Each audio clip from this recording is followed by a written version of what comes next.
probability. Okay, chance of occurrence of anything is known as probability.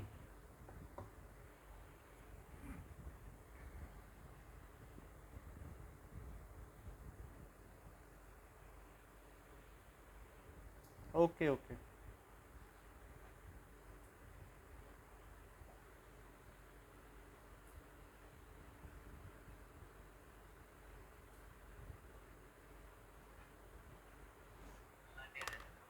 Okay ना ना, अभी मैं आ गया हूँ। कुणाल तो आउट ऑफ सिटी है। क्या क्या बेटा सृजन?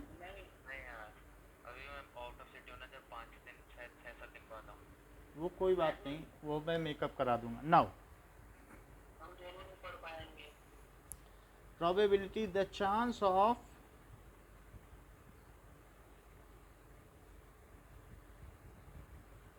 occurrence of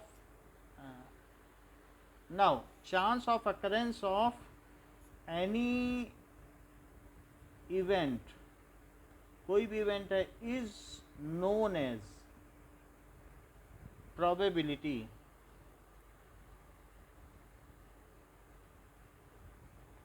ठीक है। सो जैसा आप लोगों का वो हो ओपिनियन, वो आप हमें लिख के भेज देना, उसमें इंडिविजुअल ओपिनियन क्लास 10 पे हम उसके हिसाब से करेंगे। ओके, अगर 6 से शुरू करनी है तो 6 से क्या करना है, दैट यू डिसाइड, जैसा हमें लगेगा फिर हम करें। Chance of occurrence of any event is known as probability. Otherwise class, video class सबको मिल जाएगी जो भी पढ़ाया जाएगा। देखिए कई कई चीज़ें यहाँ पर आ गई हैं कि chance of occurrence of any event. So what is event? When कभी भी एक्सपेरिमेंट इज डन। एक्सपेरिमेंट का मतलब है, एक्सपेरिमेंट इज डन, एक्सपेरिमेंट का मतलब है कि picking out a card from a deck of cards, throwing a dice, tossing a coin, ये सब एक्सपेरिमेंट है। थ्रोइंग ए डाइस, पासा फेंकना, tossing a coin, tossing a coin. इसके अलावा picking out, picking out a card out of deck of card, deck भी कह सकते हो, पैक ऑफ कार्ड्स, जो भी कहना चाहो, पैक ऑफ कार्ड्स, ऐसा कुछ भी किया जा सकता है, तो एक्सपेरिमेंट है। When some experiment is done then whatever is happened is called event, जो आ जाता है। देन वॉट एवर, ठीक है, happens, whatever happens is called, उसे कहते हैं आउटकम। वो चीज़ है, उसका आउटकम है। हमने डाइस फेंका, example, if dice is thrown and tail comes, ये टेल तो नहीं आएगा, जब डाइस थ्रो करेंगे तो क्या आएगा, मान लो 2 आ जाए पासा फेंकने पर, 2 हिल रहा है। ओके ओके, एक मिनट, थोड़ा जस्ट अब बताना। चलो, if dice is thrown and कुछ आ जाता है, मान लीजिए 2 कम्स, देन 2 इज आउटकम, 2 को आउटकम कहेंगे। मतलब आपने पासा फेंका और 2 आ गया डाइस फेंकने पर, जो चीज़ आती है वो आउटकम है। इतना बात समझ में आ गया? कई कई चीज़ें हैं। अब देखो अभी तक आउटकम है, अभी भी मैंने इवेंट की डेफिनेशन नहीं बताई। If outcome is as per expectation, आपने सोचा दुग्गी आ जाए तो मैं उसकी गोटी पीट दूंगा, या दुग्गी आ जाए तो मैं होम में पहुंच जाऊंगा, या दुग्गी आ जाए तो मैं क्या करता हूँ सेफ पहुंच जाऊंगा लूडो में। आप मन में कुछ सोच रहे हो कि 2 आने से मेरा काम बन जाएगा। So if outcome is as per expectation then it is said that event has happened. तो आप कहोगे कि इवेंट तो हो गई, और अगर 2 नहीं आया तो आप क्या बोलोगे, event has not occurred. Event happen होना या ना होना, इवेंट कब होती है, जब हमारी एक्सपेक्टेशन के अनुरूप अगर कोई घटना घट जाती है तो हम क्या कहते हैं, event has happened.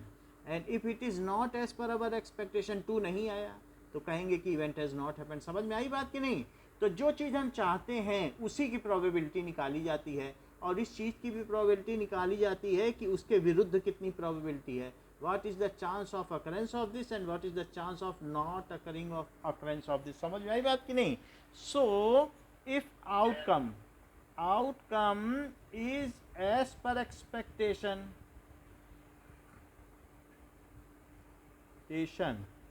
then it is called, तो उसे क्या कहेंगे, that event has happened, event has happened। मेरा कहने का मतलब है कि if during an experiment the experimenter, जो एक्सपेरिमेंटर है, कुछ ना कुछ जो पासा फेंक रहा है वही तो एक्सपेरिमेंटर है। So during an experiment,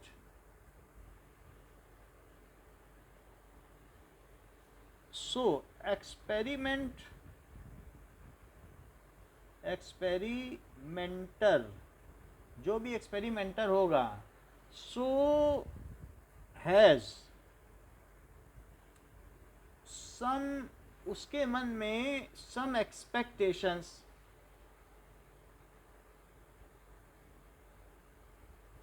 in favour of some outcome,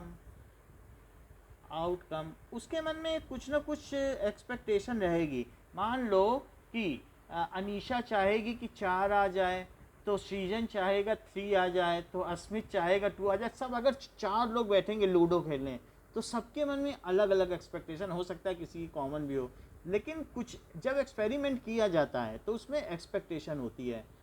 अब जब एक्सपेक्टेशन है, so during an experiment experimenter has some expectation in favor of some outcome। outcome बहुत सारे हैं, तो some outcome। इस चीज को कहते हैं if that outcome happens, अगर वो हो जाए, happens भी कहा जा सकता है या occurs, वही चीज हो जाए, then it is said that event has happened। ये event की मैंने 2 डेफिनेशन लिखा दी हैं जो आपको समझ में आए। that event has happened, ये माना जाएगा कि घटना घट गई है, happened otherwise not, कि मतलब इवेंट नहीं हुई, ये चीज़ है। अब जरा देखो कि एक्सपेरिमेंट के बारे में हमने समझ लिया, इवेंट के बारे में समझ लिया। Now next is random experiment क्या होता है, और बायस्ड एक्सपेरिमेंट। 2 तरीके के एक्सपेरिमेंट होते हैं। Random experiment, now is there video is not moving और any kind of disturbance? Amit, it is blur।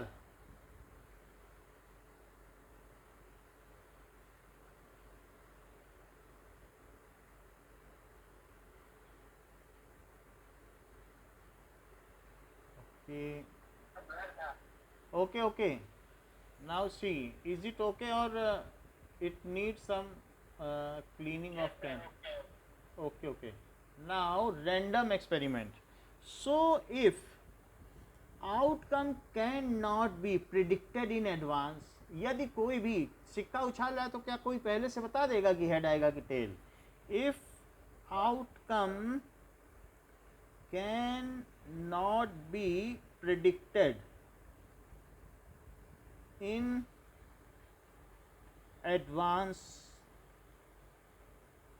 and there are equal chance of occurrence of different outcomes, अलग अलग सबके जैसे 1 के आने के 2 आने के इक्वल चांस हो, and no unfair means are used by the experimenter to make the event come in favour of experimenter. ये शकुनी का पासा ना हो कि उसमें उसने नीचे कॉपर लगा रखा हो, तो अब उसका पासे में नीचे कॉपर लगा था, ऊपर लकड़ी का था, तो जब हवा में तैरता हुआ पासा गिरता था तो हमेशा क्षय आता था उसका, क्योंकि नीचे उसने कॉपर का बेस रखा था, तो भारी चीज़ नीचे तैरती हुई आती, किसी को पता ही नहीं था, वो लकड़ी का ऊपर ऊपर से था, तो उसने फाउल मीन यूज़ किया था।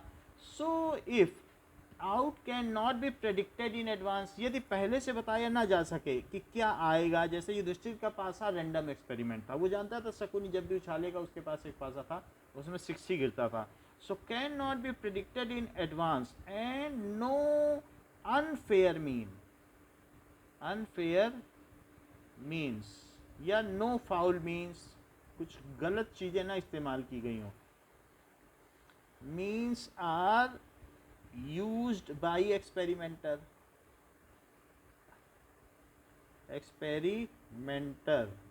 then it is called, it अभी समझ में आएगी, देखो it is called random experiment। random experiment का मतलब होता है कि यदृच्छया प्रयोग। इसका मतलब क्या होता है कि जैसे मुझे 2 चाहिए, तो 2 को मैं ऐसे ऐसे हिलाऊं और फिर ऐसे रख दूं, देखो देखो 2 आ गया, 2 आया, और पहले से मैं 2 दबाए बैठा हूं लूडो की उसमें पासे में, और फेक नहीं रहा हूं, ऐसे धीरे से रख दिया, देखो 2 आ गया। तो ये चीटिंग हुई कि नहीं हुई, बोलो? और कॉइन उछालने की जगह मैं ऐसे ऐसे उछाल के ऐसे छोड़ दूं यहाँ नीचे, कह दो देखो देखो हेड आ गया, तो ये सही है कि चीटिंग है? मैंने ठीक तरीके से उछाला नहीं, हमने हेड ऊपर रख के ऐसे छोड़ दिया। तो ऐसा नहीं करना है कि अगर वो अनफाउल मीन यूज़ कर रहा है, सो दैट मीन्स कि दैट इज़ बायस्ड एक्सपेरिमेंट। 2 तरीके के होते हैं, एक होता है कि बेईमानी करना, तो जो एक्सपेरिमेंट बेईमानी करे तो बायस्ड एक्सपेरिमेंट, और बेईमानी ना करे, उसे मालूम भी ना हो कि क्या आने वाला है, तो उसे कहते हैं रैंडम एक्सपेरिमेंट। जैसे शोले का जो सिक्का था जो धर्मेंद्र के पास था, शोले पिक्चर एक बहुत पहले फेमस हुई थी, उसमें दोनों तरफ हेड आता था, तो वो उसमें क्या था कि वो उससे बोलता था कि हेड आया तो मेरी जीत और टेल आई तुम्हारी जीत, उसमें टेल बना ही नहीं था, एक ऐसा सिक्का ढल गया था गलती से जिसमें दोनों तरफ हेड थे, इधर भी हेड और इधर भी हेड। तो ऐसे में जब भी उछालेगा तो ये बेईमानी वाला सिक्का हुआ कि ईमानदारी वाला? तो बेईमानी हो गई, फाउल मीन्स है। ऐसे हम ऐसा डाइस फेंकें जिसमें चारों कई तरफ 4 हो, तो फिर वो गड़बड़ हो जाएगी ना। और ऐसे ही कोई अगर किसी अर्न में से बॉल निकाले और कह दे बॉल निकालते समय कि देखना देखना कि उसमें रेड बॉल भी हैं और उसी में दूसरे कलर की भी बॉल भी हैं, तो वो कहे सबसे कि देखना देखना रेड बॉल आएगी, रेड बॉल आएगी, और वो चोरी छिपे उसमें क्या करे कि झांक ले अर्न में से, झोले में से, अर्न झोले को कहते हैं, तो ये अर्न है।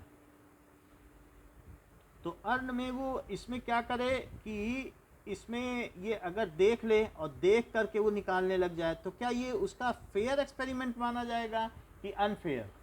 मान लीजिए हाथ डाल रहा है, सो उसको हाथ डालते समय ये करना चाहिए कि देखना चाहिए क्या कि देखना देखना रेड आएगी, सो इट इज़ अनफेयर। तो अगर वो ऐसा करता है देन इट इज़ अनफेयर। सो ये सब कैसे एक्सपेरिमेंट हो गए? क्या ये बायस्ड नहीं हुए? बायस्ड एक्सपेरिमेंट, मेरा कहने का मतलब है okay, is it okay? It is okay. Now see, there are 2 types of experiment. One is fair experiment, आपने डाइस उछाल दी, जो आना होगा आगा, आपको पता ही नहीं, सब बच्चे फेयरली खेले। और दूसरा चीज होता है बायस्ड एक्सपेरिमेंट। माँ के हाथ में 2 लड्डू है, एक छोटा लड्डू एक बड़ा लड्डू है। अब उसका बेटा दौड़ता हुआ आया और उसका दोस्त आया, बेटे का दोस्त, तो उसने अपने बेटे को बड़ा लड्डू दिया, चाहे हाथ घुमा के देना क्यों न पड़ जाए। तो वो ऐसे क्रॉस करके दे रही कि बेटे को बड़ा लड्डू मिले और दूसरे छोटे उसके दोस्त को छोटा मिले। तो क्या ये पक्षपात नहीं है? वो जैसा लड्डू जिधर जिसके हाथ में था बढ़ा देती। बोलो, इज इट ऐसा होना चाहिए था कि नहीं? तो वो जो माँ है वो बायस्ड है। बायस्ड का मतलब है यू आर बायसिंग। तो आप अगर पक्षपात करते हैं, यू आर, इफ़ अगर मान लीजिए कि अनीशा की माँ अनीशा के भाई को ज़्यादा प्यार करें और अनीशा को ना करें, देन ये बायसिंग हो गई कि भाई उनका लड़का है तो वो उसको प्यार किया जा रहा है, या फिर अनीशा को ज़्यादा प्यार करें So there should be equal love with on behalf of parents with respect to their child. But if they are not doing so, then it is a kind of biasing. तो उसे क्या कहा जाएगा कि वो biasing कर रहे हैं. तो वही बात है कि कोई ना कोई किसी न किसी फील्ड में बाइसिंग करता ही है. सो आप समझ गए ना बाइस्ड एक्सपेरिमेंट किसे कहा जा सकता है. So if unfair meaning is used during experiment to make the event occur, बोलो. रैंडम एक्सपेरिमेंट का मतलब है कि कोई अनफाउल मीन ना यूज किया जाए. So it is not random experiment if सब कुछ सडनली ना हो. यानी डाइस फेयर हो, fair dice is throne well, तो रैंडम एक्सपेरिमेंट है.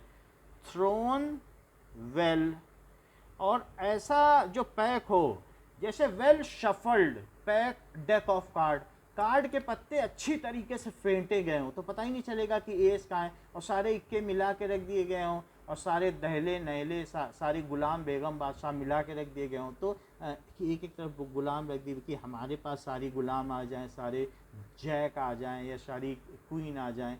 तो ऐसे केस में अगर गड़बड़ी से पत्ते फेंटे गए हैं, चालाकी से शफलिंग की गई है, तो ऐसे केस में वो फिर रैंडम एक्सपेरिमेंट नहीं कहा जाएगा. कोई चीटिंग ना हो तो रैंडम एक्सपेरिमेंट है. और या तो तुमने उस इंस्ट्रूमेंट में चीटिंग कर ली है, या थ्रो करते समय चीटिंग कर ली, या चीटिंग से देख लिया, तो रैंडम एक्सपेरिमेंट नहीं है. तो ये सब कैसा एक्सपेरिमेंट कहा जाएगा. बायस्ड का मतलब है कि एक तरीके का पक्षपाती एक्सपेरिमेंट है. और ये जो दूसरा कहलाता है इसको कहते हैं निरपेक्ष. बात समझ में आई. हिंदी में तो हम सभी लोग जानते हैं ये निरपेक्ष प्रयोग है, समझ में आई. और ये पक्षपाती है ना, एक दूसरे के विलोम. सो वेल शफल्ड, जो well shuffled the deck of card, तो अगर ऐसा है और उसमें से एक कार्ड निकाला जाए तो वो रैंडम एक्सपेरिमेंट है. इसी तरीके से ए फेयर कॉइन, ये बात समझ में अब आ गई कि नहीं, बोलो.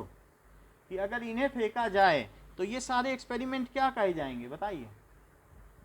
या picking up A ball from earn without looking into it, बोलो रैंडम कहा जाएगा. बोलो. Picking up a ball from urn without looking into it. यदि आने वाले आउटकम को पहले से उसका अंदाज़ा न लगाया जा सके तो उसे यह रैंडम एक्सपेरिमेंट कहा जाता है. विदाउट लुकिंग इनटू अर्न, उसमें न देखो झोले में. अर्न का मतलब होता है झोला, तो झोले में देखे बिना न किया जाता है. It is random experiment. And these, what kind of these experiments? These are biased experiments. Now we will see biased experiments. समझ में आई. Now what does it mean by biased experiment? Now अब जरा देखो कि वोल्ट मीटर देखते हो. Volt meter में क्या होता है कि जो उसका प्लस है प्लस की तरफ लगाना है, माइनस माइनस की, देखा है कि नहीं, बोलो. और जैसे बल्ब है तो बल्ब आपने लगा दिया, तो बल्ब जब लगाते हो तो अगर मान लीजिए ये प्लस हो या माइनस हो तो क्या इक्वली ग्लो करेगा कि ग्लो में कमी आ जाएगी. बोलो. सेल उल्टा चला दोगे तो क्या ठीक से नहीं ग्लो करेगा क्या, कि करेगा. क्योंकि आप जब टू पिन प्लग लगाते हो बल्ब का या किसी पंखे का, ऐसे लगा दो या घुमा के लगा दो. मोबाइल का चार्जर भी तो लगाते हो कई बार, तो बताओ ऐसे लगाओ टू पिन या ऐसे घुमा के कि देखते हो पिन में डालते समय, नहीं देखते ना, सिर्फ ऐसे डाली तो देते हो कि नहीं. तो उसमें कोई पक्षपात तो नहीं कर रहा ना टू पिन. लेकिन कई जगह ऐसा होता है वोल्ट मीटर के केस में प्लस को तुमने माइनस से जोड़ दिया तो वो फिर काम ही नहीं करेगा. तो बताओ वोल्ट मीटर पक्षपात कर रहा है कि नहीं. प्लस को प्लस ही से जोड़ना पड़ता है, माइनस वो दूसरे तरीके से बिहेव कर रहा है. तो बाइसिंग का मतलब है जब माँ का बेटा आया तो वो अपने बेटे से दूसरी तरीके से बिहेव कर रही है और उसके दोस्त के साथ दूसरी तरीके से बिहेव कर रही है. When our behaviour is not even with respect to outcomes, then such kind of outcomes are known as biased experiment. or if experimenter uses some foul means to make the event come in favor of her expectation or his expectation, यदि प्रयोगकर्ता किसी घालमेल का या कुछ गलत तरीके का इस्तेमाल करता है या किसी गलत तरीके के उपकरण का इस्तेमाल करता है जिससे कि आने वाला आउटकम उसके एक्सपेक्टेशन यानी उसके उम्मीद के अनुसार हो, then it is called biased experiment. Okay, so if experimenter uses some unfoul means या unfair means, unfair या foul means दोनों का एक ही मतलब है, to make outcome as per his or her expectation, as per expectation,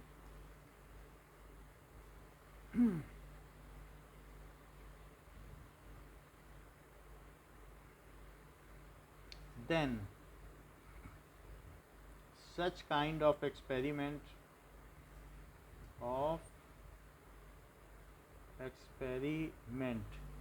is called, उसे क्या कहेंगे, that is biased experiment. सृजन रिपीट करो, biased experiment.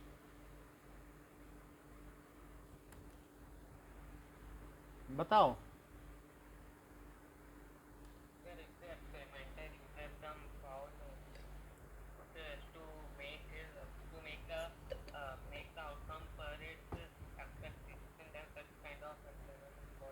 Anisha, what does it mean by random experiment?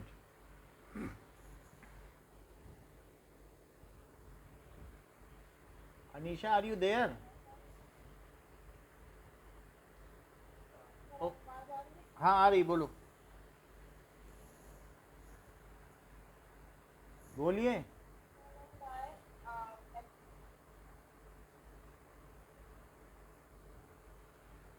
Kunal repeat करिए, what is random experiment?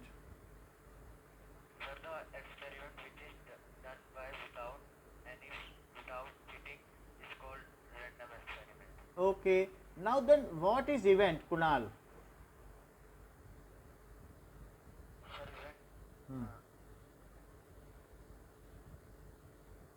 Sir,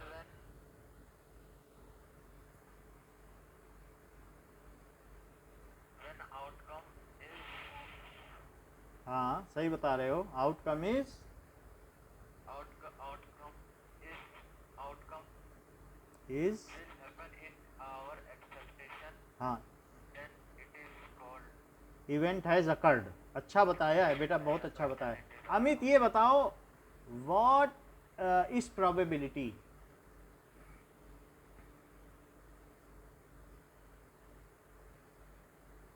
Amit नहीं है. Now Anisha, tell 3 examples of random experiment.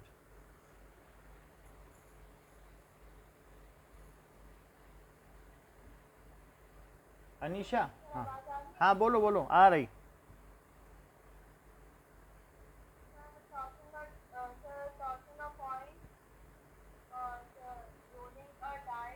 Tossing a fair coin, ऐसे बोलो. Rolling a fair dice, हाँ.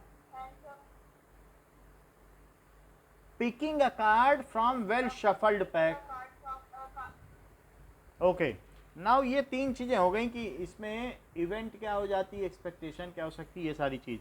अब जरा हम आगे की बात करें कि हाँ okay,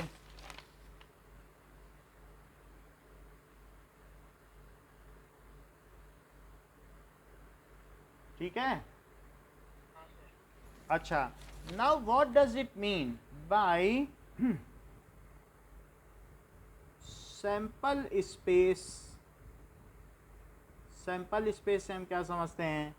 that is the list of all possible outcomes during an experiment, कि क्या क्या चीज़ें आ सकती हैं. So list of all possible outcomes during an experiment is called sample space.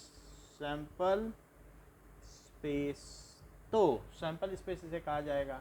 जैसे कि it is denoted by capital S, इसे सेट कहते हैं, या एस का मतलब सैंपल स्पेस भी कह सकते हो। तो एग्जाम्पल है वाइल टॉसिंग ए कॉइन, अगर एक कॉइन को टॉस किया जाए तो मुझे बताओ प्रांजल क्या क्या चीज़ें आ सकती हैं सैंपल स्पेस में, क्या क्या आ सकता है? या तो हेड आ सकता है या टेल आ सकता है। तो it is a list of all outcomes, इसके अलावा भी कुछ आ सकता है क्या? तो एच क्या हो गया? तो each of its outcome is called sample point. ये क्या हो गया? सैंपल पॉइंट, ये भी सैंपल पॉइंट है। Different sample points are separated by comma and kept in curly bracket. बोलो, ये दो सैंपल पॉइंट है ना इसके, सैंपल। तो different elements of sample space, sample space एक सेट है जो which is a group of sample points. Sample space क्या है? सैंपल स्पेस जैसे एक फलों की टोकरी हो तो उसमें कौन कौन से फल रखे हैं, चीकू, नाशपाती, संतरा, अंगूर, ऐसे ग्रेप्स, एप्पल, ऐसे बहुत सारी चीज़ें होंगी, तो उनकी लिस्टिंग कर दो और सबके बीच कॉमा लगा दो और कर्ली ब्रैकेट में रख दो और फिर वो सेट हो गया। तो group of sample point. Sample space क्या है? It is group of sample points. Sample points ना बोलना चाहो तो एलिमेंट्स बोलने की भी सुविधा है कि it is group of elements. So what does it mean by sample space? एक आप सैंपल पॉइंट देखिए कि sample point any outcome during an experiment is called. So ये जो भी चीज़ें हैं that is elements of sample space या फिर एनी आउटकम, कोई भी जो आउटकम होगा, जो आने वाली चीज़ है उसे आउटकम कहते हैं। तो elements of sample space are called sample point. Sample point, for example H and T are sample points of sample space S during tossing of a coin. Tossing of coin, तो ये sample point हो गया। H और T इसके sample points हो गए और ये एक सेट हो गया। सो अब यहाँ पर आपसे पूछा जा सकता है क्वेश्चन में कि ठीक है, make sample space, sample space while tossing of two coins, tossing of two coins. अगर टू कॉइन्स को टॉस किया जाए, कई बार फेयर कॉइन्स भी लिखते हैं, तो अब टू कॉइन्स हैं, अगर आप इसे टॉस करेंगे तो सैंपल स्पेस क्या बनेगा? या तो दोनों में हेड हेड आ जाए, देखना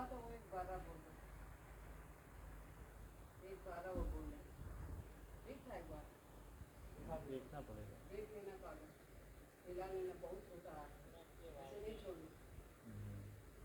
ज़्यादा ही है। हाँ, देखना पड़ेगा, हाँ, ओके। सर आपको हाँ बोल, की आवाज़ नहीं आ रही। हाँ बोलिए। सर आपकी आवाज़ नहीं आ रही। Okay okay, head head, head tail, tail tail और टेल हेड।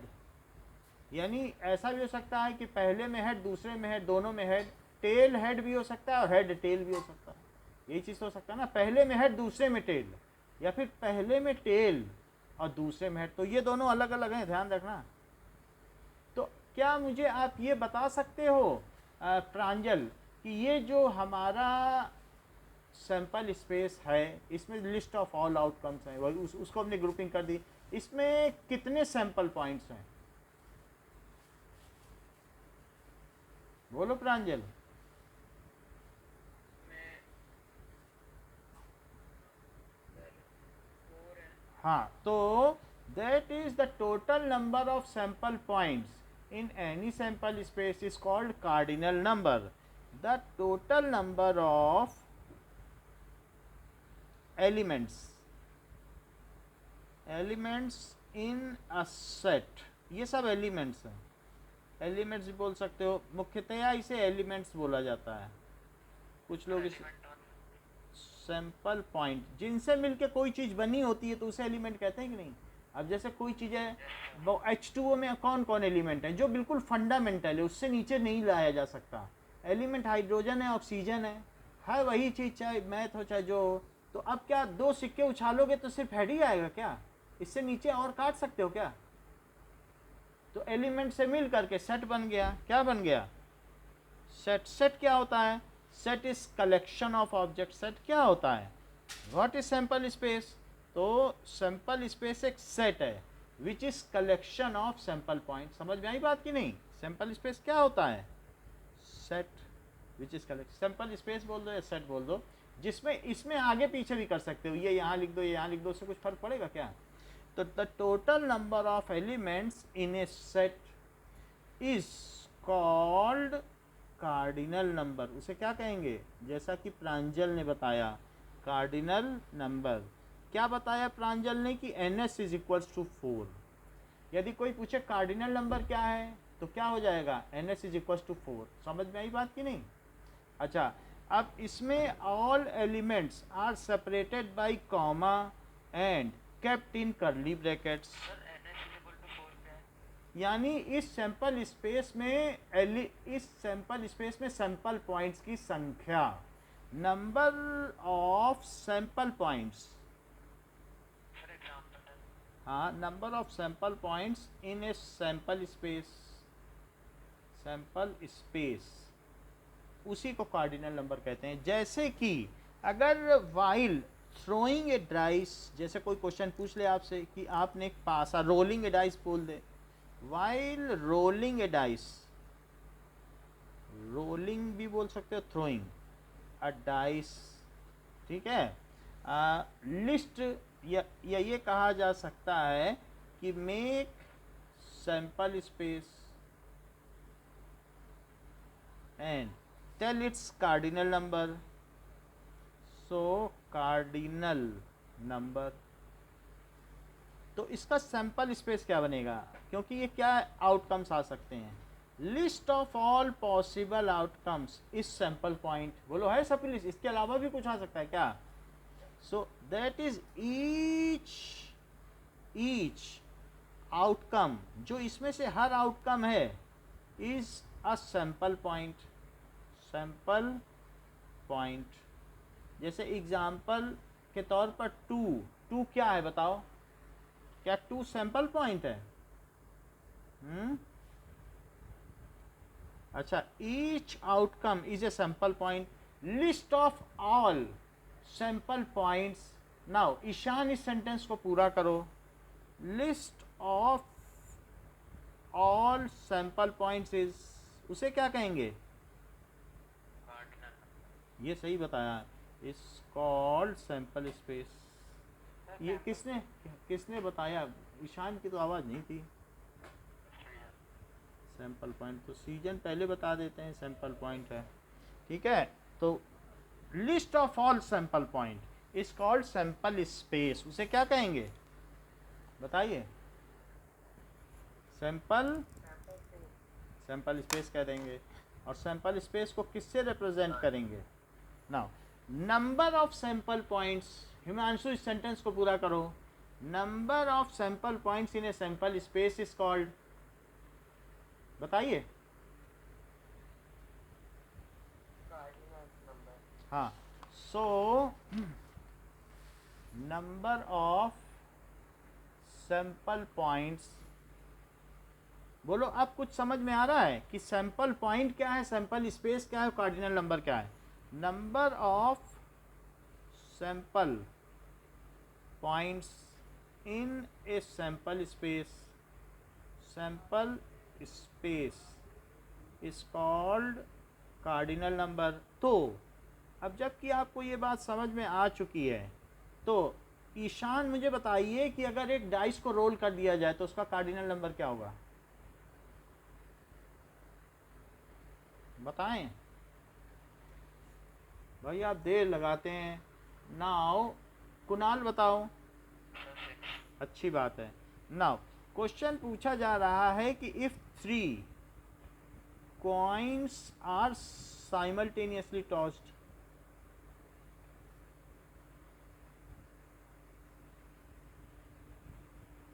then make, तो ये बताया जाए make its sample space, उसके सैंपल स्पेस को बनाओ, तो बनाओ सैंपल स्पेस।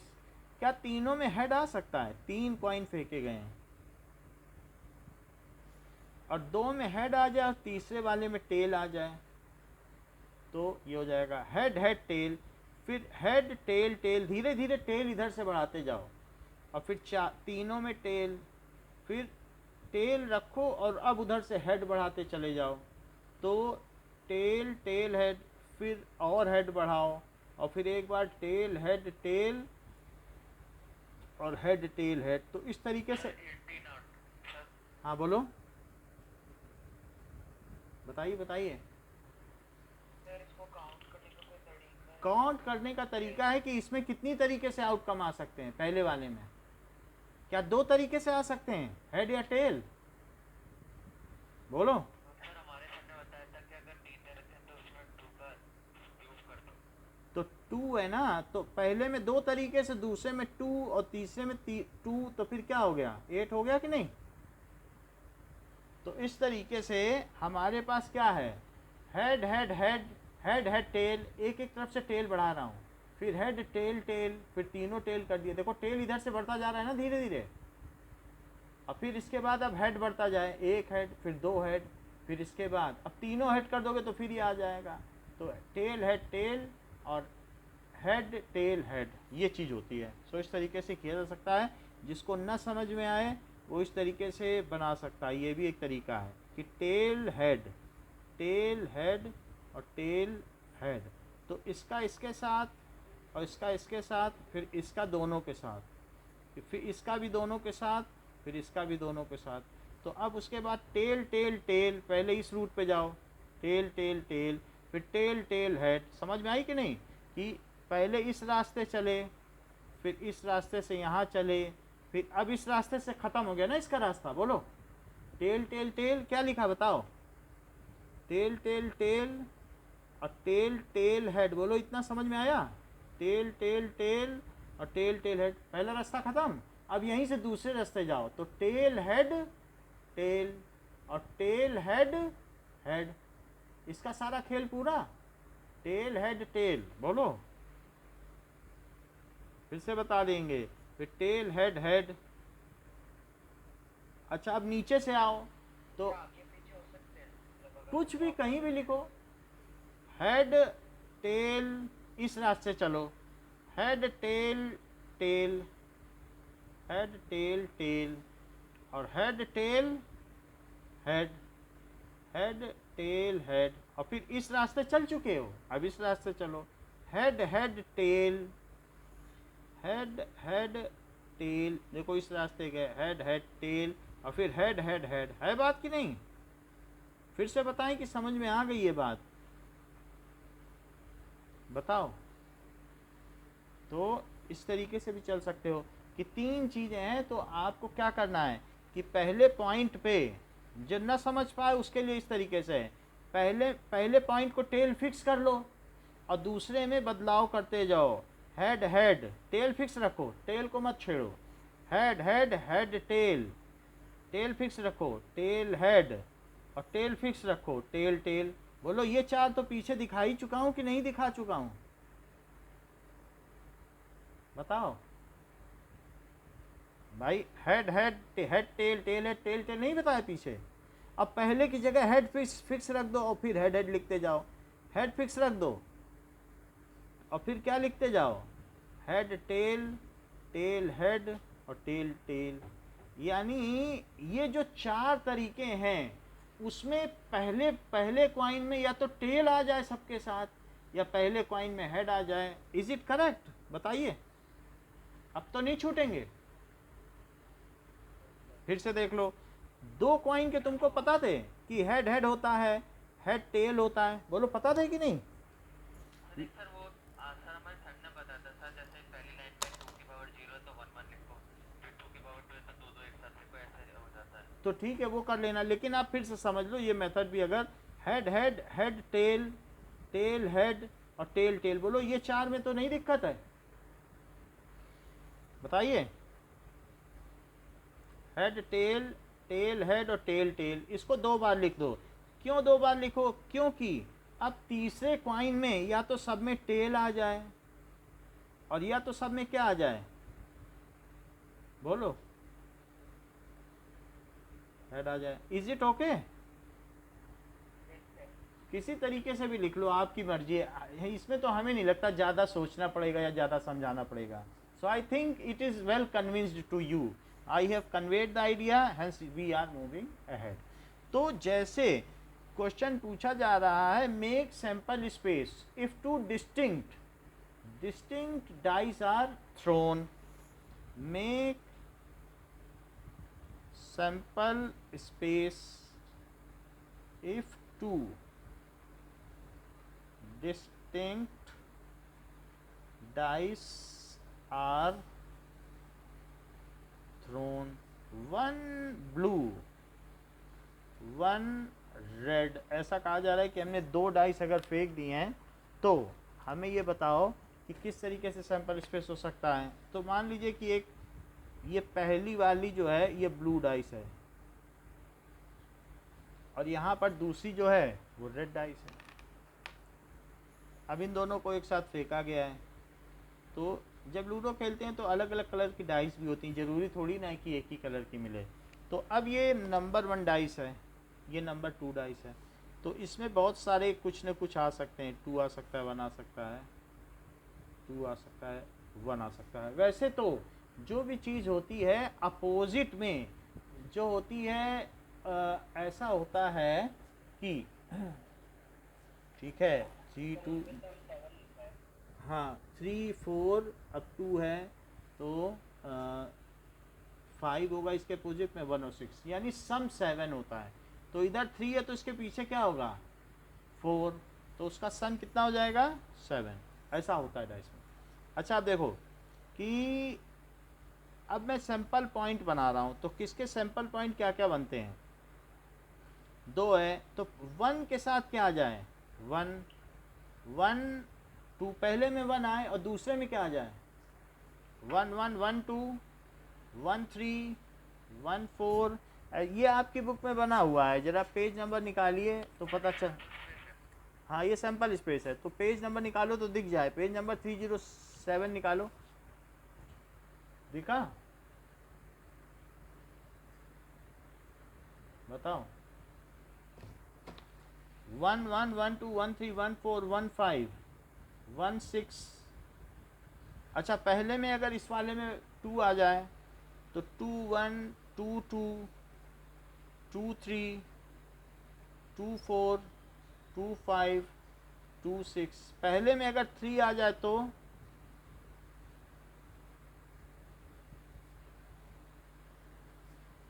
3 5 3 6, और पहले में 4 आ जाए तो 4 1 4 2 4 3 4 4 4 5 4 6। पहले में 5 आ जाए तो 5 1 5 2 5 3 5 4 5 5 5 6। पहले में अगर 6 आ जाए तो 6 3 6 4 6 5 और 6 6। कितने टोटल सैंपल पॉइंट्स हो गए? और इस 36 हो गए, हर एक में कॉमा लगेगा। Different sample points are separated by comma and kept in curly bracket. तो कर्ली ब्रैकेट हमने बना दिया है। वैसे कर्ली ब्रैकेट इस तरीके से बनता है कि ऐसे बनता है, तो इसको सबको सेपरेटेड बाई कॉमा कर दो, ये है एंड 36।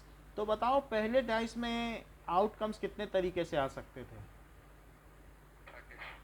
तो इस और ये इसमें पहले वाले डाइस में कितने तरीके से आ सकते थे? और इसमें तो 6 इंटू 6 कितना हो गया? 36 हो गए। तो देयर आर 36 आउटकम, 6 इसमें और 6 इसमें।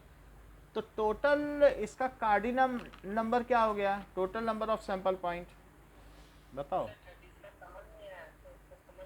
अभी समझ में आएगा।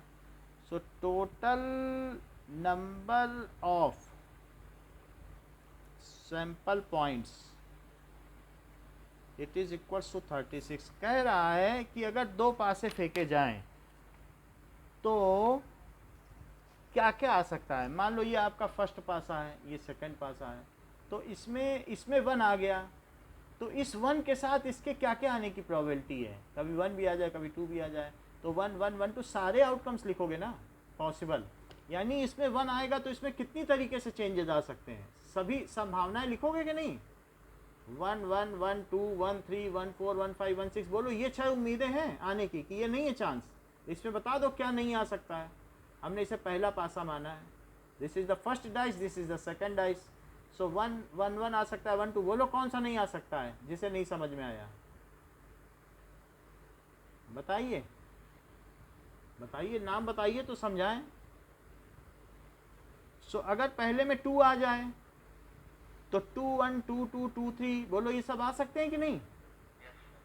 3 1 3 2 3 4 3 5 3 6 ऐसे 4 1 4 2 4 3 4 4 4 5 4 6 बोलो, लिखा है कि नहीं?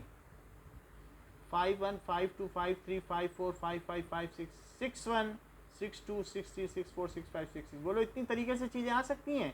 या ऐसी कौन सी चीज़ है जो नहीं आ सकती है? तो पहले पासे में 6 भी आ सकता है और दूसरे में 1 आ सकता है। ये भी हो सकता है कि पहले में 1 आ जाए, दूसरे में 6, तो 1 6 भी इवेंट है। और बोलो 6 1 भी इवेंट है कि नहीं? अब चूंकि दोनों डिस्टिंक्ट डाइस हैं तो किसमें क्या आता है तो उससे फ़र्क पड़ता है। ऐसे जब हम ये बोलेंगे 3 कॉइन्स आर टॉस्ड, तो मैं ये कभी नहीं बोलूँगा कि 3 आइडेंटिकल कॉइन्स आर टॉस्ड, मैं बोलूँगा 3 डिस्टिंक्ट कॉइन्स आर टॉस्ड। 150 पैसा coin is 1 rupee coin, 1 5 rupee coin, distinct coin toss किए गए।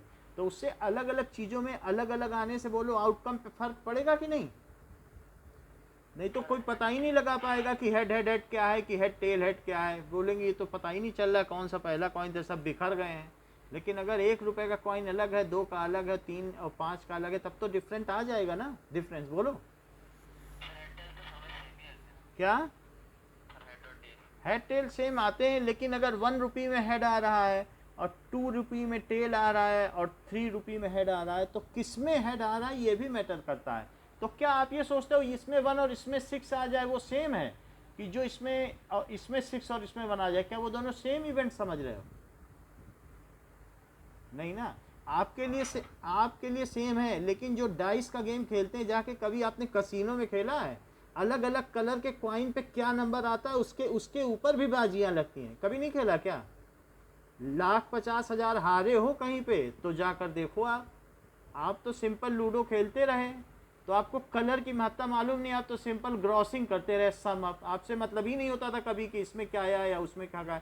इसमें तो 50 खेल हैं। आप एक बार नेट खोल कर तो देखो लूडो के और ये डाइस के कितने गेम्स हैं और कलर का क्या इंपॉर्टेंस है। तो आप बताओ 1 6 और 6 1 आना सेम है क्या? इतने में तो लोग 50 लाख हार जाते हैं। आपके लिए सेम होगा, लूडो के लिए, दूसरों के लिए तो नहीं है। सो अगर 1 2 और 5 रुपये के कॉइन में अगर एक हेड आ रहा है और एक के में 1 में हेड आ रहा है, एक में 2 में हेड आ रहा है, एक में 5, तो क्या तीनों में और बाकी सब में 2 में टेल आ रहा है, क्या तीनों चीज़ें ये 3 इवेंट सेम मान रहे हो आप? बोलो। मेरा कहने का मतलब है कि एक 1 रुपी का कॉइन है और एक 2 रुपी का कॉइन है, ऐसे 2 रुपी का कॉइन चलता था, और एक 5 रुपी का कॉइन है। तो इसमें हेड आना, एक का इसमें हेड आया और बाकी में 2 रुपी के कॉइन में 2 आ गया और 5 रुपी के कॉइन में भी 5 आ गया। तो इसमें हेड आना और बाकी इन दो में टेल आना, ये टेल टेल हेड, तो ये सेम समझते हो। अगर मान लो कभी यहाँ हेड आ जाओ यहाँ टेल थे, तो आपके लिए सब सेम ही है क्या? कभी जाके देखो, जब कहीं मेले वेले में खेलो तो पता चल जाएगा कि सेम नहीं है। उसमें फिर बाजियां हारी जाती हैं, लोग अलग अलग दांव खेलते हैं, ठीक है ना, इसी को तो सट्टेबाजी कहते हैं। तो वहाँ पर जब देखोगे ना कि किस में हेड आ रहा है, उस पर भी बाजियां लगती हैं। समझ में आई बात कि नहीं? नहीं नहीं तो सब कुछ सेम हो जाता। तो जितना सिंपलिस्टिक रखेंगे सेम है, but it is not the same. Different outcomes coming on this different coins, और डिफरेंट डाइस आर डिफरेंट। समझ में आई बात? आगे बढ़ें, बोलो। अगर आगे बढ़ने को बोल रहे हो तो सीजन ये भी बताओ, if 3 coins are tossed then how many number of sample points will be there? 3, if 3 dice are, ठीक है, if 3 dice are rolled then how many sample points will be there? बोलो। चलो अच्छी बात है, हम और किसी से पूछ लेंगे।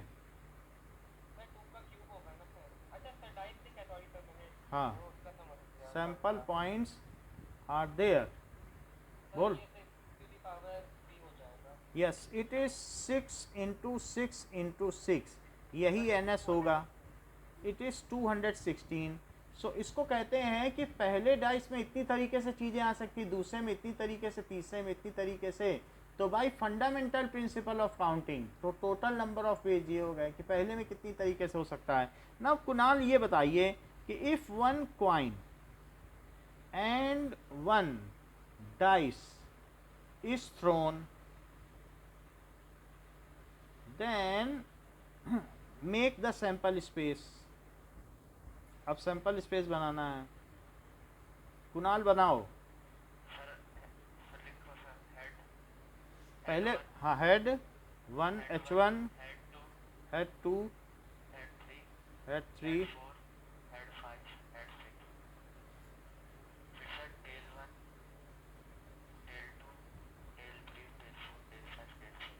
Tell 4, tail 5, tail 6।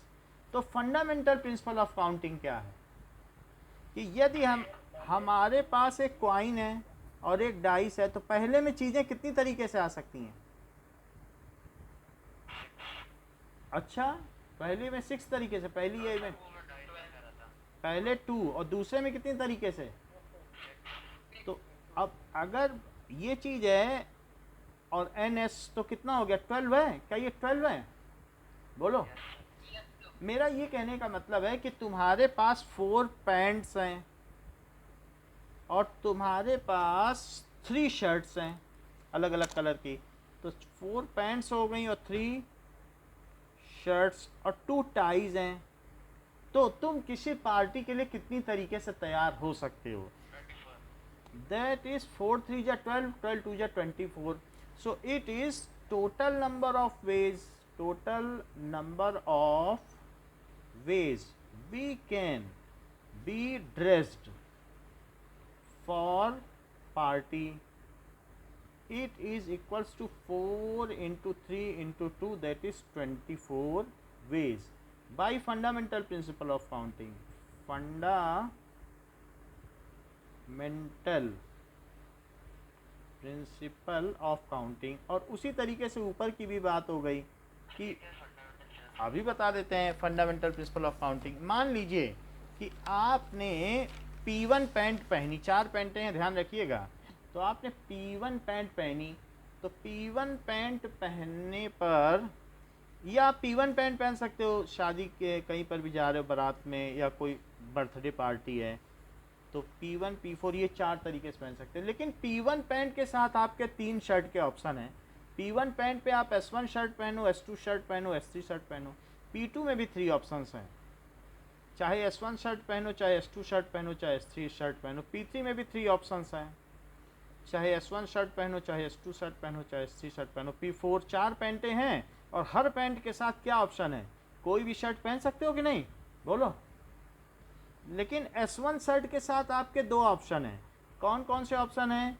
या तो आप T1 टाई पहनो या T2 यहाँ भी T1, T2 यहाँ पर भी T1 और यहाँ T2, फिर इसी तरीके से T1 T2 T1 T2, तो T1 T2 T1 T2 T1 T2, इसी तरीके से T1 T2, सो T1 T2 T1 T2 और लास्ट में भी T1 T2। तो देखो ये कितनी लाइन हो गई। पहले मैं बता रहा हूँ P1 S1 T1 तरीके से तैयार हुए, P1 S1 T1, और ये दूसरा क्या तरीका था, क्या P1 S1 T2? बोलो पार्टी के लिए बोलो। और ऐसे दो तरीके ये हो गए, दो ये तो 2 2 4 2 6 2 8 2 10 2 12 2 14 2 16 2 18 2 20 2 22 2 24, बोलो हो गए ना। 12 इंटू 2 24 वेज हो गए। ये सब कुछ लिखने की ज़रूरत है, लिखना हो तो बनाते रहना अपना लिस्ट, उसमें क्या ज़रूरत है लिखने की, अपना बना लेना।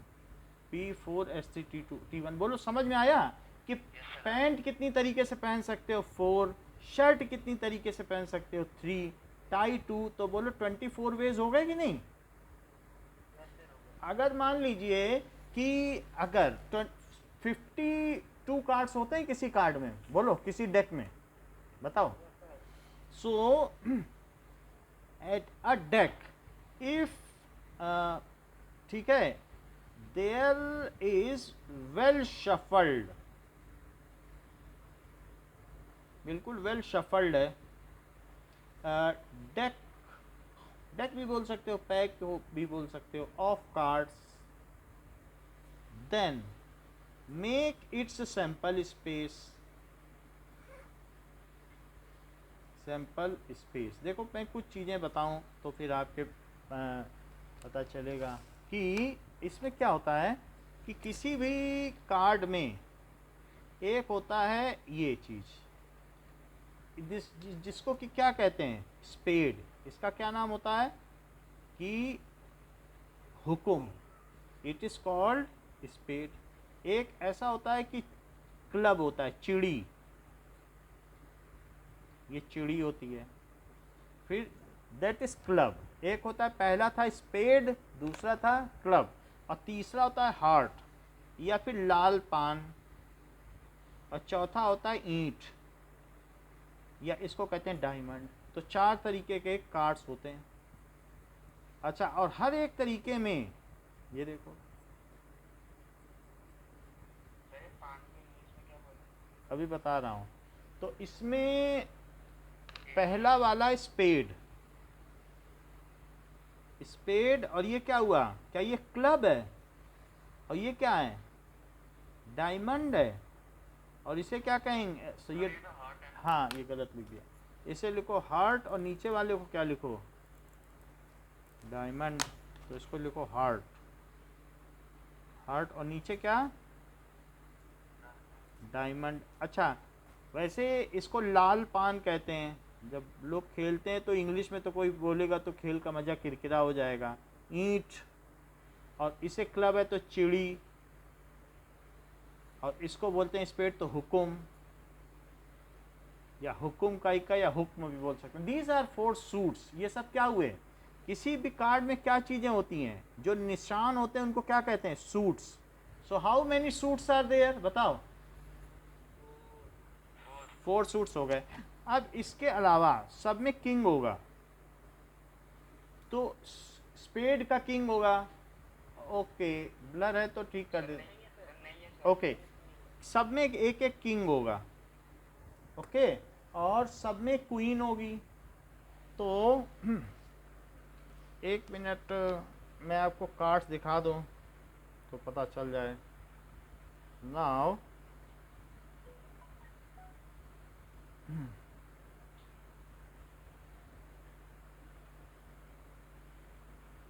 playing cards. Now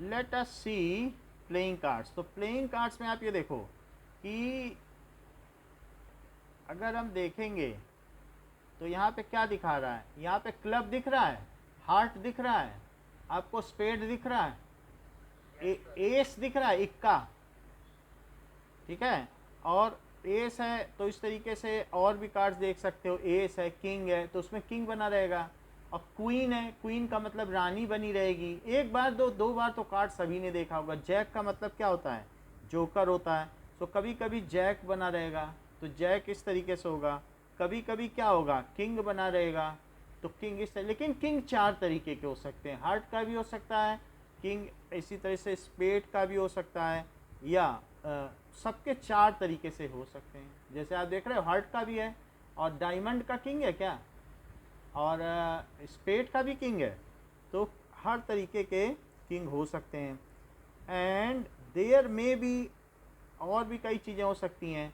तो ये तो किंग हो गए, 4 किंग्स, ऐसे सबके अलग अलग चार चार पत्ते होते हैं, और क्वीन होगी तो उसमें क्वीन बनी रहेगी, यही बात है। सो लेट अस सी कि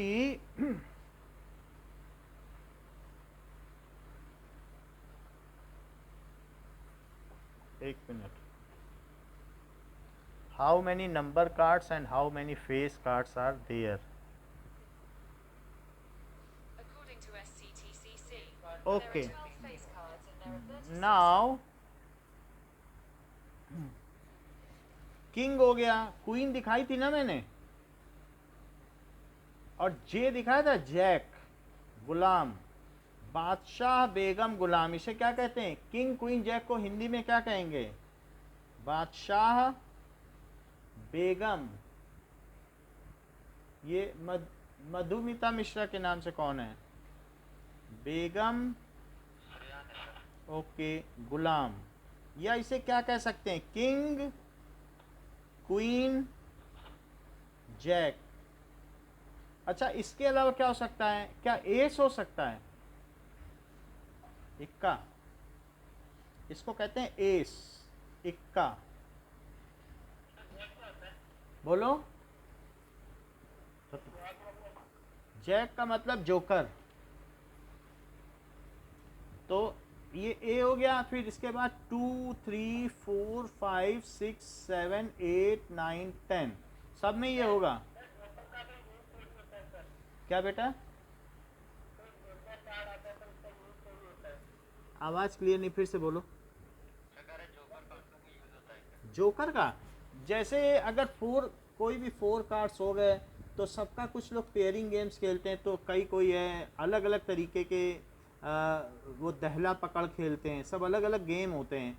तो उसमें दहला पकड़ में जोकर की वेटेज होती है, कुछ लोग को, कुछ ऐसे गेम्स हैं जिसमें इक्के का सबसे ज़्यादा वैल्यू है, किसी किसी में जैक का है, किसी हैं।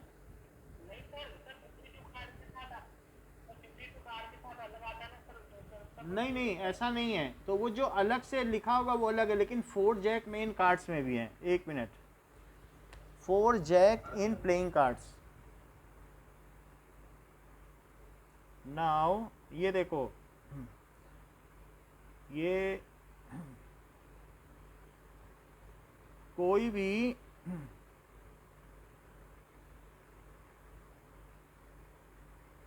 ये 4 जैक है प्लेइंग कार्ड्स में।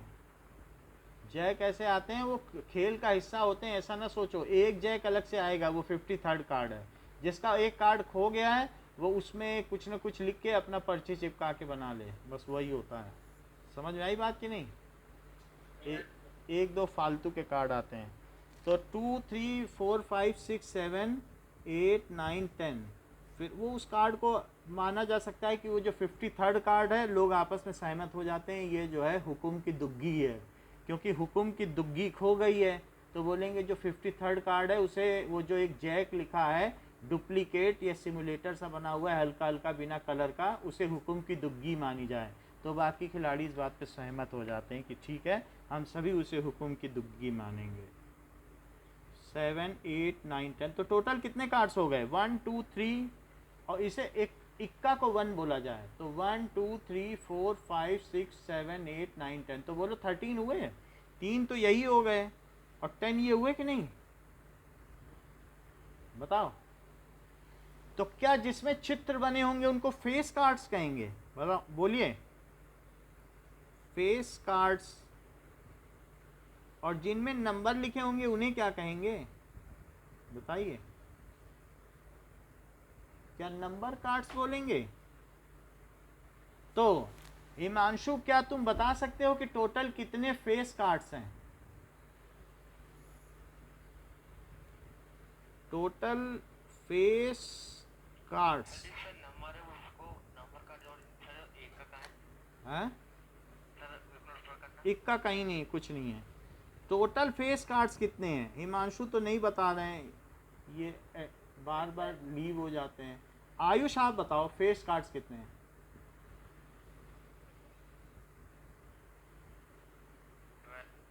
12 है, कुणाल ने ठीक बताया। तो टोटल फेस कार्ड्स आपने बताया कुणाल।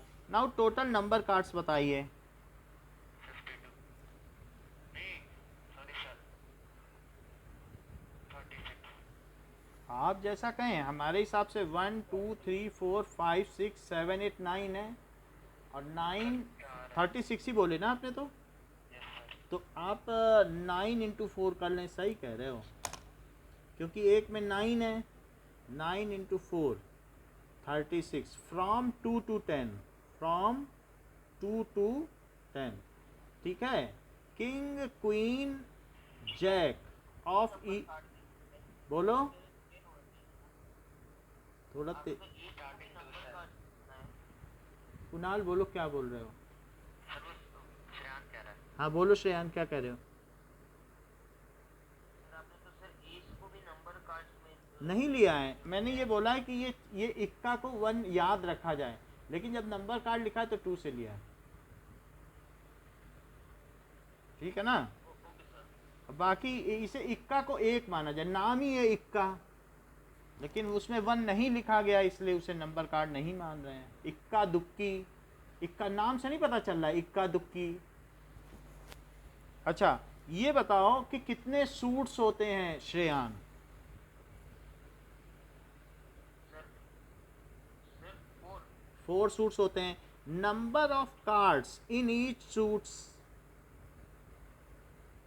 सर 13 ईच सूट, ये बात सही है 13। सो number of red coloured card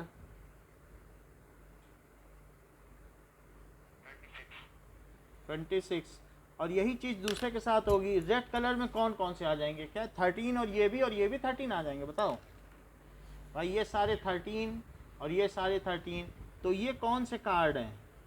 क्या ये सारे रेड कलर कार्ड हैं? और ये कौन से हैं? ब्लैक कलर कार्ड ये ब्लैक कलर कार्ड हैं, तो ब्लैक कलर कार्ड्स, तो ये चीज़ हो गई। अब ये टोटल नंबर ऑफ कार्ड्स कितने हैं? बोलो 52। तो टोटल नंबर ऑफ कार्ड्स 52। ये बता सकते हो श्रेयान कि टोटल किंग कितने होते हैं? क्या सर टोटल किंग। सर 4 अच्छा ये बताओ कि स्पेड के कितने किंग होते हैं?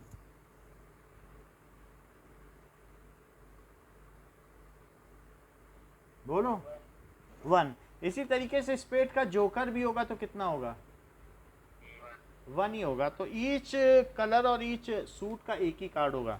तो ये हमने सैंपल स्पेस बना दिए, तो टोटल सैंपल पॉइंट्स कितने हो जाएंगे? सर वो कार्ड खेलता नहीं है, इसलिए पता नहीं है। देखो कार्ड खेलो या ना वो खेलो, ये जो इसके जनक थे पास्कल, उन्होंने कार्ड्स को देखा कि वो प्लेइंग कार्ड्स, वो वहाँ पर शराब पीते रहते थे, बहुत बड़े फिजिशियन थे पास्कल। तो वो उन्होंने देखा कि एक आदमी सुबह से शाम तक कार्ड्स को कुछ ना कुछ करता है, कोई नया गेम बनाता है और रोज़ शाम को कई डॉलर, $10,000 से ऊपर ले जाता है। तो उन्होंने मैथमेटिक्स में कैलकुलेट किया, वो चकरा गए। तो उन्होंने प्रोबेबिलिटी की ब्रांच ही नहीं थी 96 से पहले, 96 से पहले प्रोबेबिलिटी होती ही नहीं थी, और अब प्रोबेबिलिटी की ब्रांच हो गई है। 9th में आपने एक्सपेरिमेंटल प्रोबेबिलिटी पढ़ी, अब 10th में आप यहाँ पर जो पढ़ने जा रहे हो, so it is statistical probability. अब 11th में पढ़ोगे एक्सियोमेट्रिक अप्रोच, 12th में पढ़ोगे रिवर्स प्रोबेबिलिटी, बीएससी पार्ट 1 में अलग प्रोबेबिलिटी, हर एक में एक एक प्रोबेबिलिटी, 8 तरीके की तो प्रोबेबिलिटी हैं।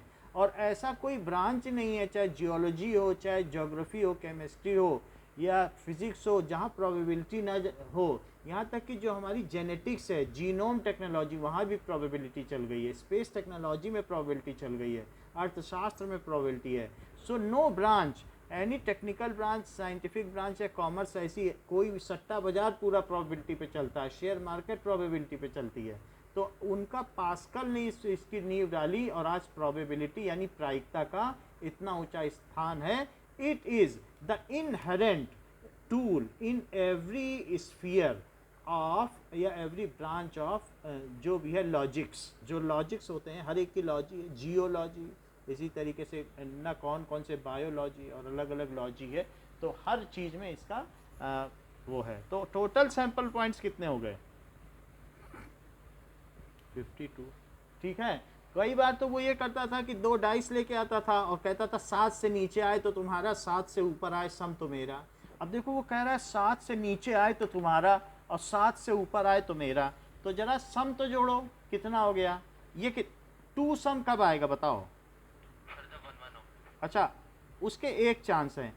टोटल 36 में क्या ऐसे 2 सैंपल पॉइंट्स हैं जो इस फेवर में हैं कि कितना सम आए? 3। कितने सैंपल पॉइंट्स इस फेवर में हैं जो बताते हो कि सम 4 हो? 3। कितने सैंपल पॉइंट्स इस फेवर में हैं जो बताते हो कि सम 5 हो? और कितने सैंपल पॉइंट्स इस फेवर में हैं जो ये बता दें कि सम 6 है? चेक करो, 5 है, 1 2, ठीक है। अच्छा, कितने सैंपल पॉइंट्स इस फेवर में हैं जो ये बताते हो कि सम 7 हो? तो वो कहता, वो ये बोलता था 7 से नीचे आए तो तुम्हारा और 7 या 7 से ऊपर आए तो मेरा। लोग चकरा गए, इसके बाद पे आ जाते थे और शाम को रोज़ $10,000 कमा के जाता था। और वहीं पास्कल बैठे शराब पीते थे। वो इतना इंटरेस्ट लिए कि उन्होंने ब्रांच ही खोल डाली मैथमेटिक्स की।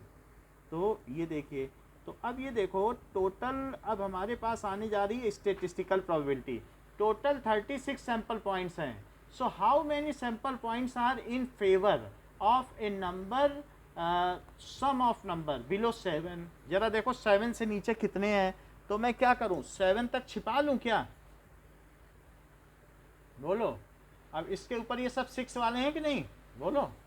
तो 1 2 3 4 5 6 7 8 9 10 11 12 13 14 15 टोटल कितने हैं बताओ? टोटल 36 सैंपल पॉइंट्स हैं और उसमें से 11 सैंपल पॉइंट्स किसके फेवर में हैं?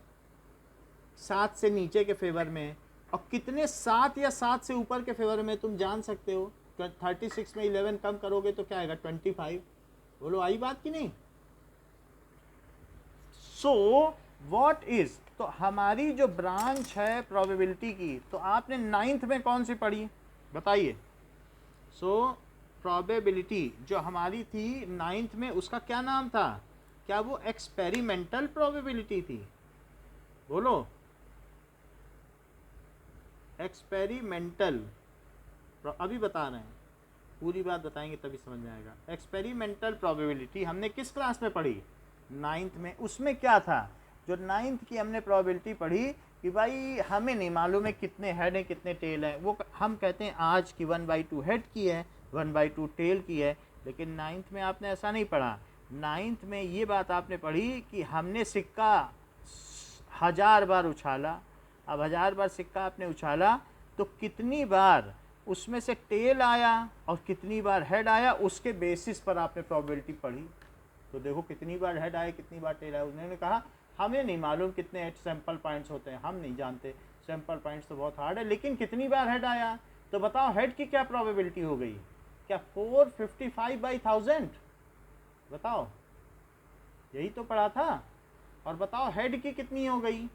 क्या 545/1000? जितना आया, मान लो 10 बार सिक्का उछाला और 4 बार हेड आया, तो बोलो हेड आने की क्या प्रोबेबिलिटी हुई? सो जो पहली प्रोबेबिलिटी है, तो probability of any event that is number of times event has occurred, और टोटल नंबर ऑफ ट्रायल्स, कितनी बार सिक्का उछाला गया, टोटल नंबर ऑफ ट्रायल्स, अच्छा, अब जो दूसरी बारी आई, मान लीजिए एग्जाम्पल के तौर पर, if while tossing a coin, अगर एक सिक्का उछाला गया है और, ठीक है, एक while tossing a coin 4 times, head came, 4 बार हेड आया, so probability of head, Yash बताओ क्या हो जाएगी? Tossing a coin 4 times head came, ठीक है, इन 10 ट्रायल्स, 10 ट्रायल्स किए हैं, बोलो 10 बार सिक्का है, बात कि नहीं? 4/10 तो 0.4 हो गया। बोलो ऐसा ही तो किया था पहले, या और कुछ किया था 9th में, बताओ। या देख लो आप, इसमें देख लो कि जैसे आपने ये भी देखा था कि हमने डाइस फेंकी, और डाइस फेंकने के बाद 1 कितनी बार आया, 2 कितनी बार आया, उन सब की एक चार्ट बना दी गई थी, और फिर उसमें आपसे पूछी गई थी कि प्रोबेबिलिटी बताओ अगर 179 बार आया। कोई ये नहीं बता रहा था कि सब इवन है और ये रेंडम एक्सपेरिमेंट है और डाइस फेयर है। अगर डाइस फेयर है तो सबके 1/6 चांस होने चाहिए थे कि नहीं? 6 चीज़ें हैं तो हर एक के अकर करने के कितने चांस होने चाहिए थे? 1/6। लेकिन क्या ऐसा तब था 9th में कि नहीं था? आप एक्सपेरिमेंट करते थे पूरा दिन, फिर पता लगाते थे कौन कितनी बार है, फिर उसके आधार पर प्रोबेबिलिटी निकालते थे कि नहीं? बोलिए। लेकिन अब हम ऐसा नहीं करेंगे। अब प्रोबेबिलिटी का लेवल बदल चुका है। So second is imperial probability. पहले एक्सपेरिमेंटल प्रोबेबिलिटी थी 9th में, जिसे स्टेटिस्टिकल कहते हैं प्रोबेबिलिटी। जैसे आप लोग वो ट्रेन रनिंग लाइव स्टेटस नहीं देखते हो जब ट्रेन में जाते हो, तो आप ये देखते हो जो हावड़ा से जोधपुर जाने वाली गाड़ी है वो पिछले 10 दिनों में कितनी बार टाइम से पहुंची और कितनी बार लेट हुई है, उसके आधार पर अनुमान लगा लेते हो कि वो हावड़ा समय से पहुंचाएगी या नहीं। तो क्या ये स्टेटिस्टिकल प्रोबेबिलिटी नहीं है?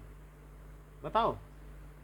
क्योंकि वहाँ पे आपके पास टॉसिंग या और कोई चांस ही नहीं है, तो कई जगह में स्टेटिस्टिकल प्रोबेबिलिटी निकालनी पड़ती है कि पिछले 10 दिन का रिकॉर्ड दिखाइए, तो वो नेट दिखा देता है कि इतने इतने दिन 1 घंटा लेट हुई, इतने दिन 2 घंटा, तो उसके बेसिस पे निकाल लेते हो कि हाँ लेट होगी, इस दिन लेट नहीं हुई। मौसम विभाग 345 दिन में उसने 200 दिन तक फोरकास्ट किया और उसमें 150 दिन उसकी भविष्यवाणी फोरकास्ट सही हुआ। तो आप सोचते हो कि मौसम विभाग 200 में से 150 सही होता है, तो कितने चांस हैं कि आज उसने बोला है बारिश होगी, तो उसके आधार पर आप स्कूल जाते हो या नहीं जाते हो? बोल देते हो मम्मी से कि 150/200 चांस हैं, या it is 3/4 is the chance that बारिश will occur, that 75% is the chance that it will rain, so I will not go to school, you pretend not go to school. Hence it is all the play of probability in your mind. जब भी आप किसी चीज़ पे बोलो, बताइए। अब 10th में कौन सी पढ़ोगे?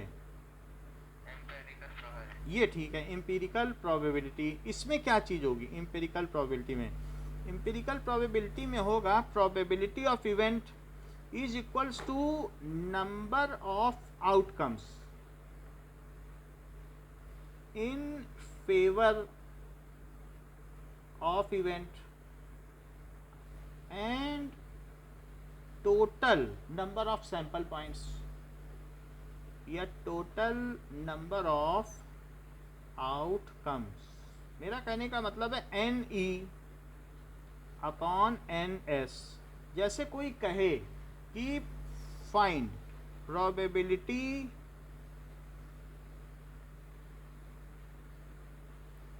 Of a number less than 3 while rolling a dice। किसी पासे को फेंकते समय इसकी क्या प्रायिकता है कि 3 से कम का अंक आए? तो इवेंट क्या है कि नंबर इज लेस देन 3। ये खुद ही एक सेट है और इसमें वो एक्सपेक्टेशंस हैं जो हम चाहते हैं। लेस देन 3 क्या होगा? 1 2।